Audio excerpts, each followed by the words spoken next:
Gregson still leads by a truck length into turn number 3. Again to the bottom he goes. Sauter still trying to work that high line. Interesting watching these two because Noah Gregson, he has had one line since taking the lead, and that is left side tires right down, right next to the apron. Johnny Sauter, this time he enters low, lets it slide up. He's tried about everything and still is 3 truck lengths behind. And that time he kept it a little higher on corner exit, did Sauter. Nothing really doing that time as well. Gregson holding strong, doing a nice job just running consistent laps around the bottom. And he is not wavering at all from that inside line. Puts that truck right at the bottom of the racetrack. It does not move whatsoever. 7 to go. They're in 2. And the gap still about a truck length, maybe more, as they race off of turn 2. Sauter keeps it a little lower on corner exit this time, but again, the gap remains the same at the end of the back straightaway. Sauter starting to run out of time. Indeed, he is running out of time as they roll down across the stripe. Going to be 6 laps remaining. Noah Gregson out there leading. Johnny Sauter this time goes in the middle of turn number 1. Kind of dives low, now swings to the high side, but still it's about that 3 truck length margin. Yeah, Sauter can gain a little bit on corner entry, but starting to struggle a little bit on exit. Still seems to be a little bit better than Gregson off of 2, but can't parlay that into success through 3 and 4, although the gap closes this time.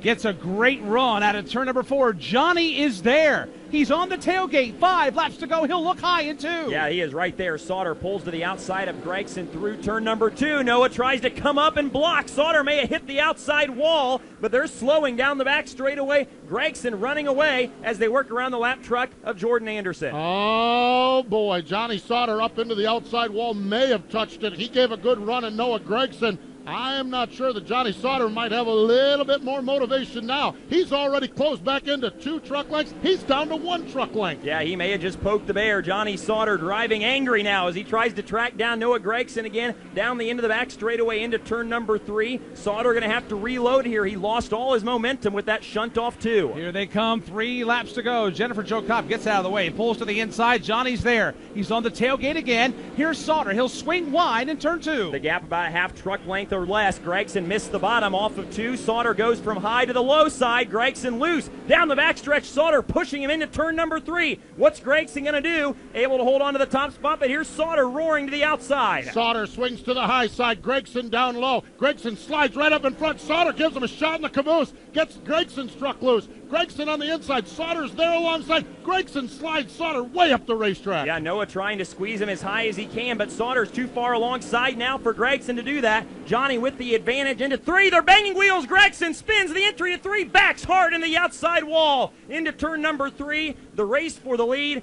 ends in heartbreak for Noah Gregson as he makes heavy contact in the turn 3 wall. They were coming to the white flag, and contact in turn 3 will put us under the caution flag.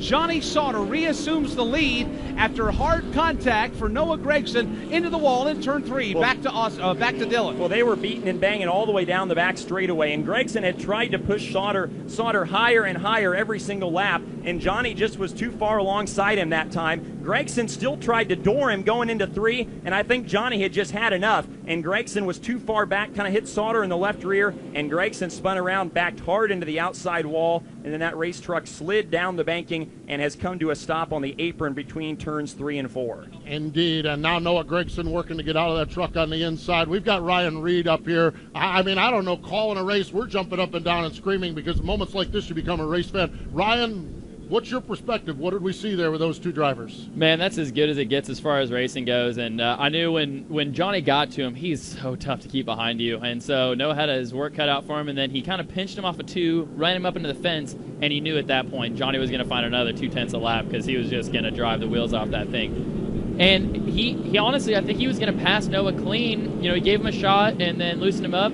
And then I think Noah just tried to hold the 21 truck of Johnny Sauter out too long, took all the air off of him, and got loosened back to the fence. So that's part of learning. You know, I mean, he's a young guy, he's hungry, he wants to go out and get wins. But sometimes, you know, you've got to let him go and figure out, see if you can get him back. But wrecking it, you know, you hate to see that. And man, that was good racing. As Dale Earnhardt Jr. once said about Matt Kenseth, don't mess with that boy. And that applies for Johnny Sauter. That's those Wisconsin short track roots coming back. When he ran Johnny in the fence, I just knew, to your point, 0.2 of a second, maybe even 3. It didn't take long for Johnny to get back up on the back bumper, and they were side by side, and Noah looked like came up into Johnny off the end of the backstretch, and when they made contact, around went Noah into the outside wall, ending his chances of victory in today's JEGS 200. Back at Dover International Speedway, we are in overtime of the JEGS 200. Resetting the field for you after this late race collision between leaders. You've got Johnny Sauter, Matt Crafton, David Gilliland, Justin Haley, Harrison Burton, your top 5.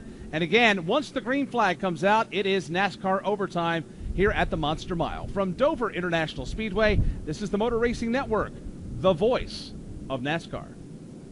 Back at Dover, we continue under the caution flag. It is the 7th one of the JEGS 200. Cleanup about done in turn number 3. If you're just joining us, contact between Noah Gregson and Johnny Sauter, racing for the lead and the win. Gregson basically side-slapped Johnny Sauter, who was in the outside lane. Gregson lost control, backed that Toyota Tundra into the outside retaining wall. Hopefully we'll be able to catch up with Noah Gregson here in a few moments. Right now, we've got 4 safety trucks that are working the scene. Some speedy drive being applied. Got a brush truck out there, a couple of other safety trucks. Shouldn't be too much longer before we head to overtime. What's the old song? You don't tug on Superman's cape, you don't spit into the wind, and I think the third part of that is you don't mess with Johnny Sauter.